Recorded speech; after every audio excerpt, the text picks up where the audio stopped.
स्वागत है आपका सुप्रभात राजस्थान में। मैं हूं आपके साथ श्रुति श्रीवास्तव और मेरी साथी है मनुराज सक्सेना। और जयपुर से बड़ी खबर के साथ शुरुआत करते हुए बुलेटिन की बताते चलें कि बीजेपी मुख्यालय में आज सुबह 11 बजे कार्यशाला है। तिरंगा यात्रा अभियान को लेकर कार्यशाला आज होगी। मुख्यमंत्री भजनलाल शर्मा भी इसमें शामिल होंगे।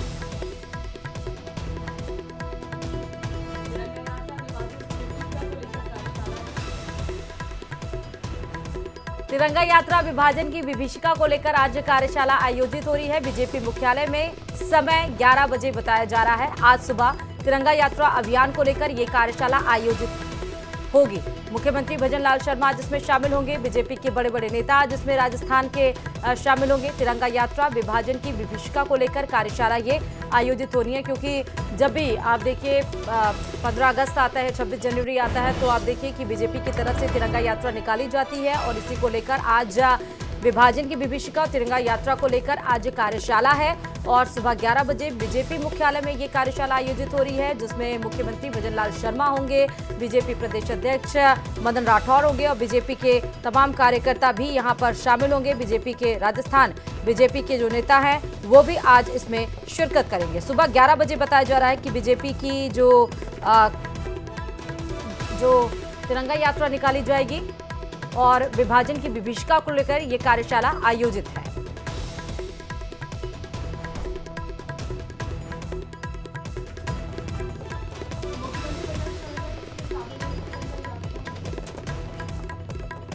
तो ये जयपुर से बड़ी खबर है बीजेपी मुख्यालय में। और आप देख सकते हैं कि मतलब बीजेपी एक तो तिरंगा यात्रा निकालेगी, हर घर में तिरंगा होना चाहिए, ये भी बीजेपी का एक तरह से फोकस रहता है।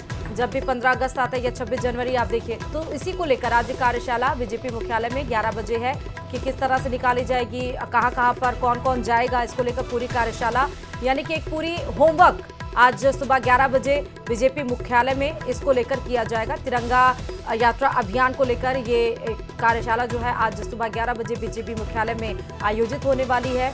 एक तो जनता तक, एक तो बीजेपी सबसे बड़ी पार्टी, ऊपर से राज्य और केंद्र दोनों में बीजेपी की सरकार है। दूसरी तरफ तिरंगा यात्रा के जरिए, चाहे वो अभी आपने देखा पहलगाम में जिस तरह से हमने ऑपरेशन सिंदूर चलाकर और आतंकी ठिकानों को पाकिस्तान के नेस्तनाबूद किया, उसके जरिए भी तिरंगा यात्रा निकाली जा रही है।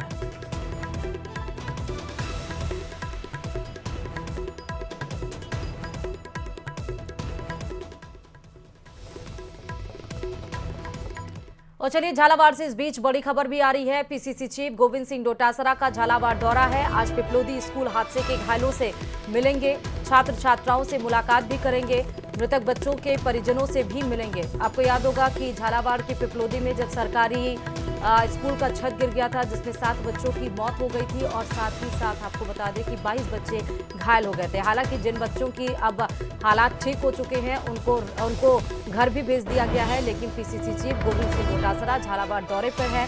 मृतक बच्चों के परिजनों से भी मुलाकात करेंगे, हॉस्पिटल भी जाएंगे। और ये कार्यक्रम आज है, झालावाड़ दौरे पर है, स्कूल हादसे के घायलों से मुलाकात करेंगे। जो 7 बच्चे इस घटना के शिकार हुए, उनके परिजनों से भी मुलाकात होगी।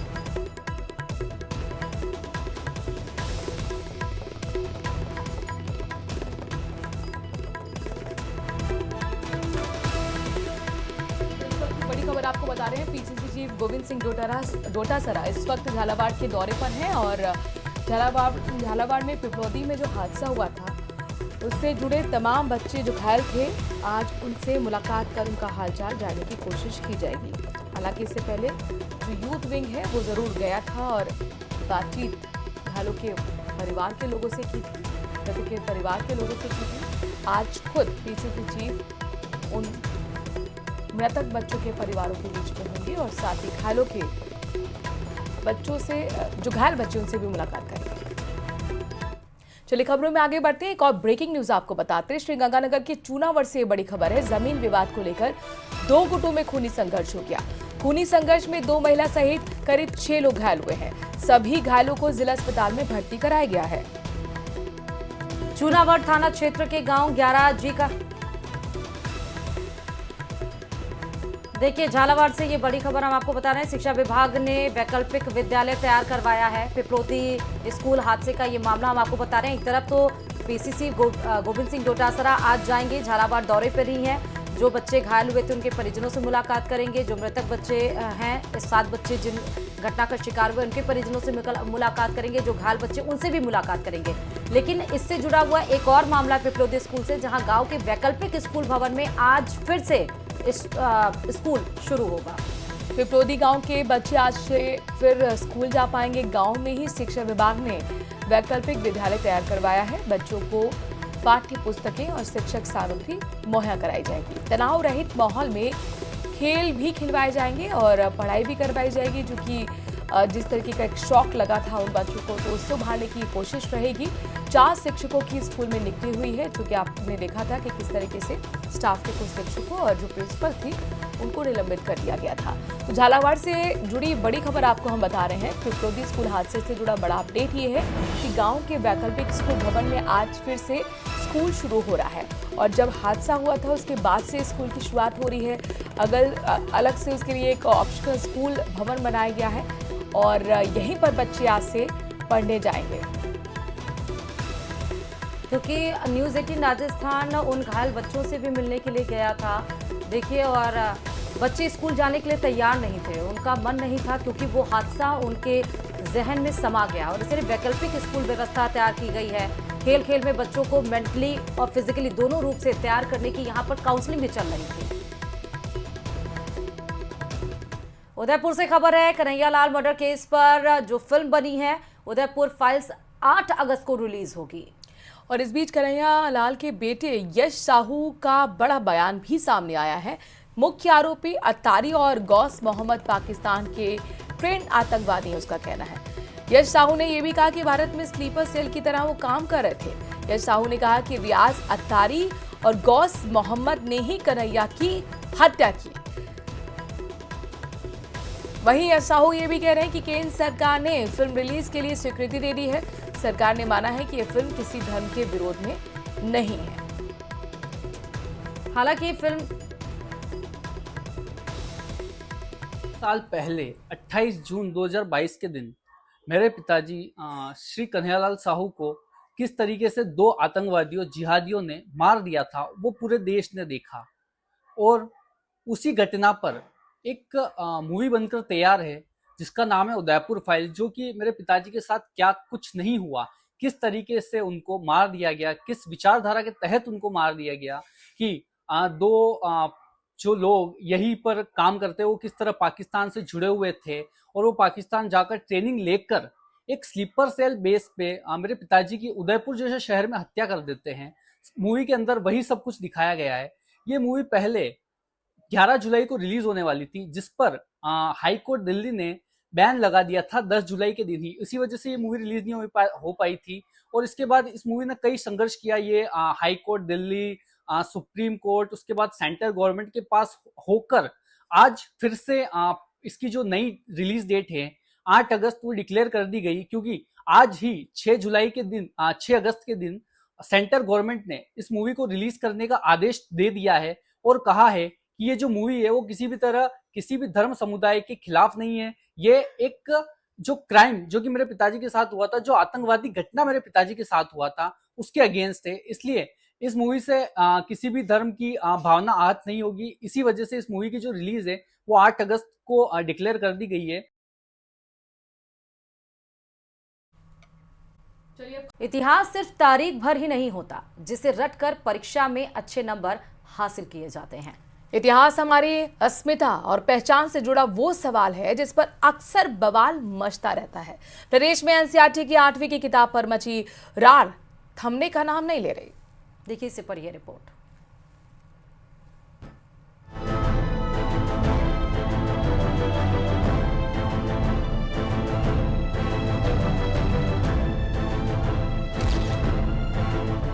ऐतिहासिक भूल पर पूर्व राज घरानों का ऐलान।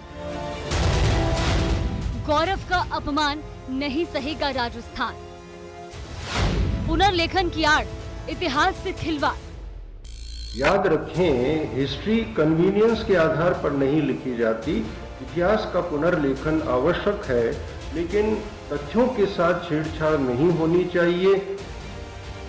अगर ये बात NCERT की 8वीं की इतिहास की किताब लिखने वालों को भी याद रहती तो राजस्थान में जनभावना आहत नहीं होती, पूर्व राजघराने अपना आक्रोश नहीं जताते, केंद्रीय शिक्षा मंत्री धर्मेंद्र प्रधान को खत लिखकर संशोधन की मांग नहीं उठाते। NCERT की 8वीं की सामाजिक विज्ञान की किताब में एक नक्शा बवाल का कारण बन गया है। मैप में भारतीय उपमहाद्वीप के उस बड़े भूभाग को दर्शाया गया जो 1759 में तत्कालीन मराठा साम्राज्य के अधीन था। इसमें मराठा नियंत्रण या उसके प्रभाव वाले छायांकित क्षेत्र में वर्तमान राजस्थान के जैसलमेर, मेवाड़ यानी वर्तमान का उदयपुर, बूंदी और जयपुर समेत कुछ हिस्से शामिल हैं। इस नक्शे को इतिहासकार सिरे से खारिज कर रहे हैं। इतिहास को यदि तोड़ मरोड़ कर पेश किया जाएगा तो मैं ये मानता हूं कि ये इतिहास के साथ एक बहुत बड़ा खिलवाड़ होगा, और ऐसा करना इतिहास के संदर्भ में और इतिहास के विद्यार्थियों के लिए एक भ्रामक स्थिति पैदा करने वाली बात रहेगी। इतिहास की समझ रखने वालों के मुताबिक ऐसी ऐतिहासिक भूल NCERT की विश्वसनीयता पर सवाल उठाती है और राजस्थान के शूरवीरों के बलिदान और शौर्य को धूमिल करती है। मेवाड़ के पूर्ववर्ती राज परिवार के सदस्य और राजसमंद से बीजेपी की सांसद महिमा कुमारी और उनके पति विधायक विश्वराज सिंह समेत कई पूर्व राज परिवारों ने इस भूल पर अपनी आपत्ति दर्ज कराई है और इसे तथ्यात्मक रूप से गलत, भ्रामक और एजेंडे पर आधारित बताया है। एजुकेशन को हमें थोड़े संजीदगी से लेना चाहिए, क्योंकि एजुकेशन सिर्फ आप बच्चों को तथ्य नहीं सिखाते हैं और तथ्य के अनुसार उनकी भावना भी बनती है। तो भावना और जो एटीट्यूड है, तो इसलिए बहुत ही ज़रूरी होता है कि सही तथ्य ही पेश किया जाए। मेवाड़ और पूरे राजस्थान को बताया गया है कि वो मराठा के अधीन थे।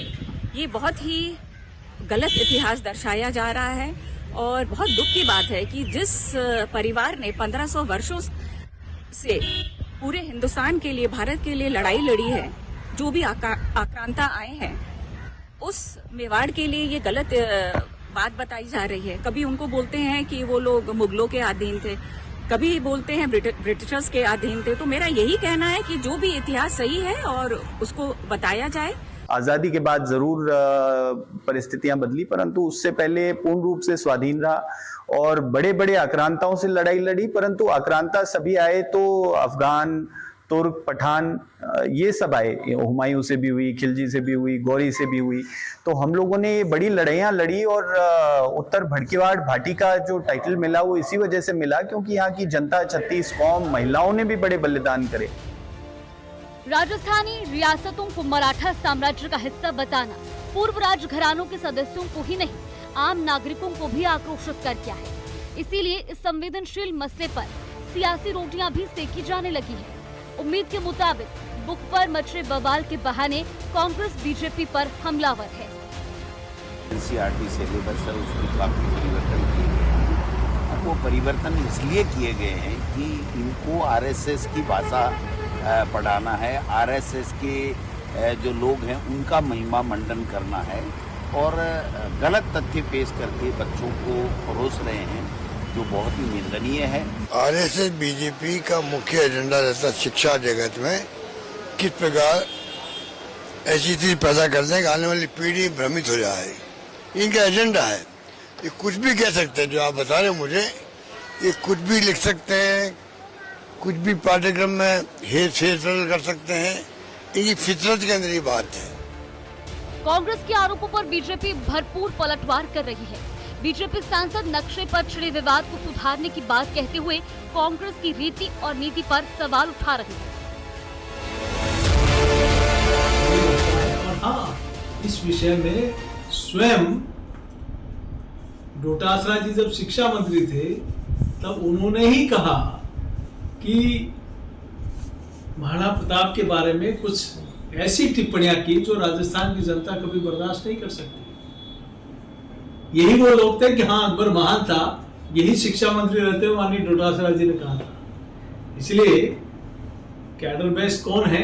आज अब इतने सालों के बाद आपको पंचायत और पन्ना प्रमुख याद आ रहे हैं। कैडर बेस और मास बेस कौन है, इसके लिए हमें सिखाने की आवश्यकता नहीं है। इस देश की जनता का विश्वास भारतीय जनता पार्टी के प्रति है, नरेंद्र मोदी जी के नेतृत्व के प्रति विश्वास है। इसीलिए उनको अपनी पार्टी की सोचना चाहिए कि उनकी पार्टी के लोग ही उनको पीसीसी चीफ मानने को तैयार नहीं। विवाद भारी है, इसीलिए विवाद जारी है। वैसे ये दूसरी बार है जब एनसीईआरटी की किताब पर बवाल हो रहा है। हाल ही में 8वीं की सोशल साइंस की नई किताब में मुगल काल और दिल्ली सल्तनत से जुड़े शासकों के बारे में तीखी शब्दावली पर इतिहासकारों और शिक्षा विशेषज्ञों के बीच मतभेद हुआ था। किताब में बाबर को क्रूर विजेता, अकबर को सहिष्णुता और क्रूरता का मिश्रण और औरंगजेब को मंदिर और गुरुद्वारे तोड़ने वाला शासक बताया गया है। पहले की तुलना में किताब की भाषा तीखी और आलोचनात्मक मानी जा रही है, इसीलिए काफी लोगों ने इसे एक तरफा बताया था। Bureau report, news 18 Rajasthan.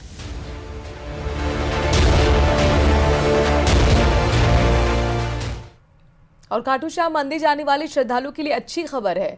Rings से खाटू श्याम तक बनेगा रेलवे ट्रैक। संसद में रेल मंत्री अश्विनी वैष्णव ने इसकी घोषणा की है। रिंगस से खाटू श्याम मंदिर तक सीधी कनेक्टिविटी अब आपको मिलेगी।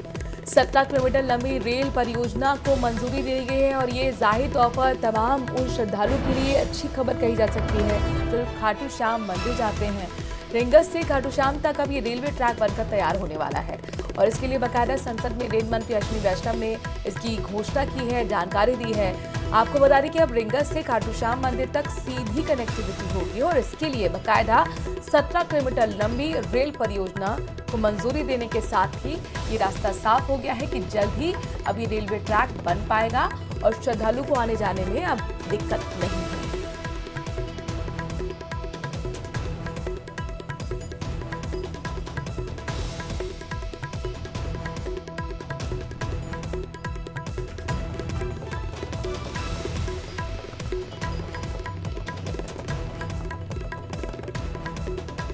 और राजस्थान सरकार का बड़ा एक्शन देखने को मिला है। भ्रष्टाचार के खिलाफ जीरो टॉलरेंस नीति पर सीएम भजनलाल सख्त नजर आ रहे हैं। 37 विचाराधीन प्रकरणों का निस्तारण किया गया है। 55 अधिकारियों पर कार्रवाई की गई है।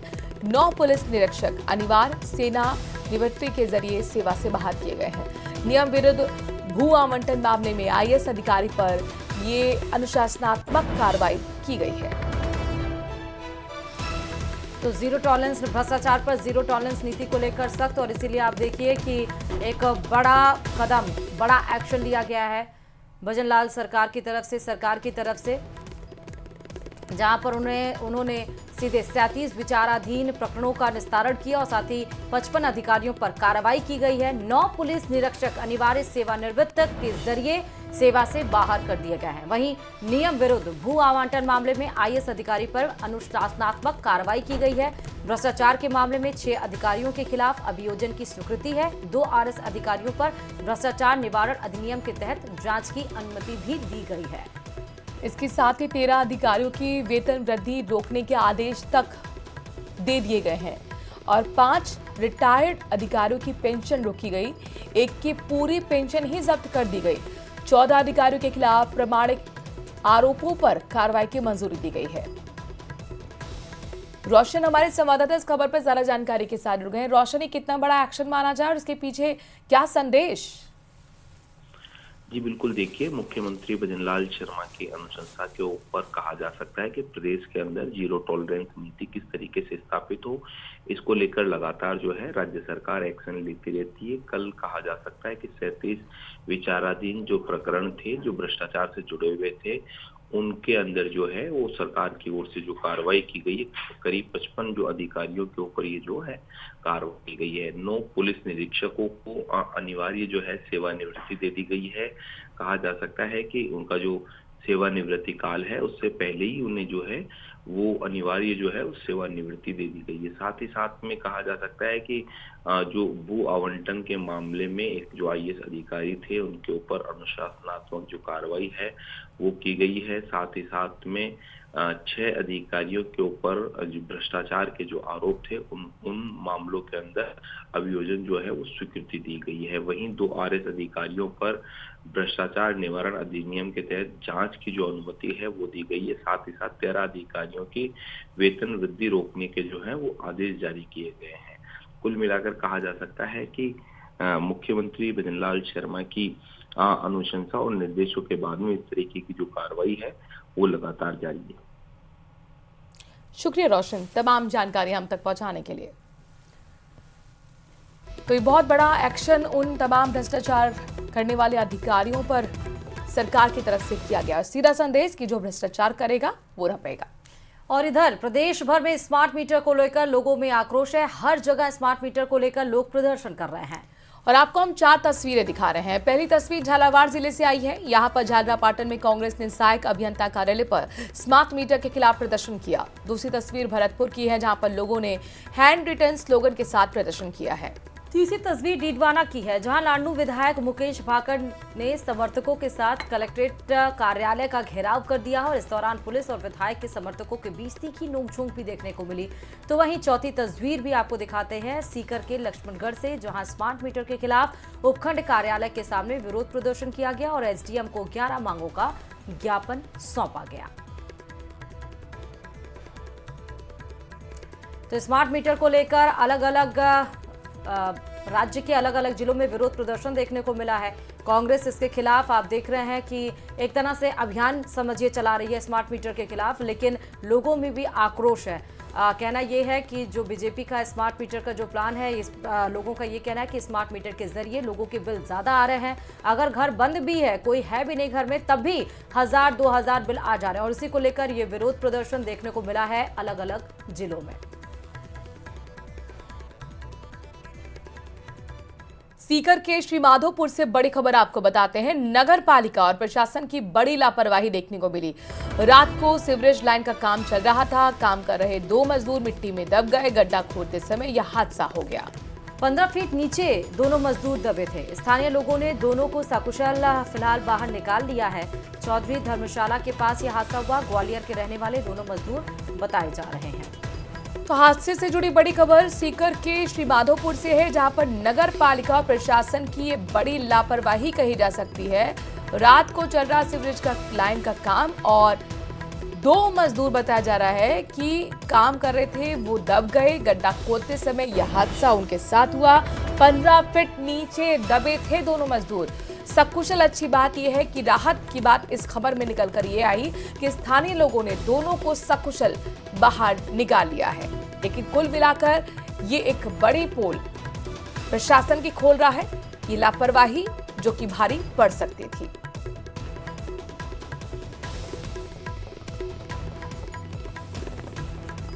तो तस्वीर हम आपको दिखा रहे हैं। आप देखिए कि नगर पालिका और प्रशासन की बड़ी लापरवाही है। गड्ढा खोदते समय 2 मजदूर 15 फीट नीचे दब गए। हालांकि सकुशल उनको बाहर निकाला गया, लेकिन ये लापरवाही का आलम ही है कि दोनों मजदूर काम करते समय किस तरह से लापरवाही उनके साथ बरती गई और 15 फीट नीचे ये दब गए। चलिए इन्हीं तमाम खबरों के साथ इस बुलेटिन में फिलहाल अभी के लिए इतना ही। आगे देखिए।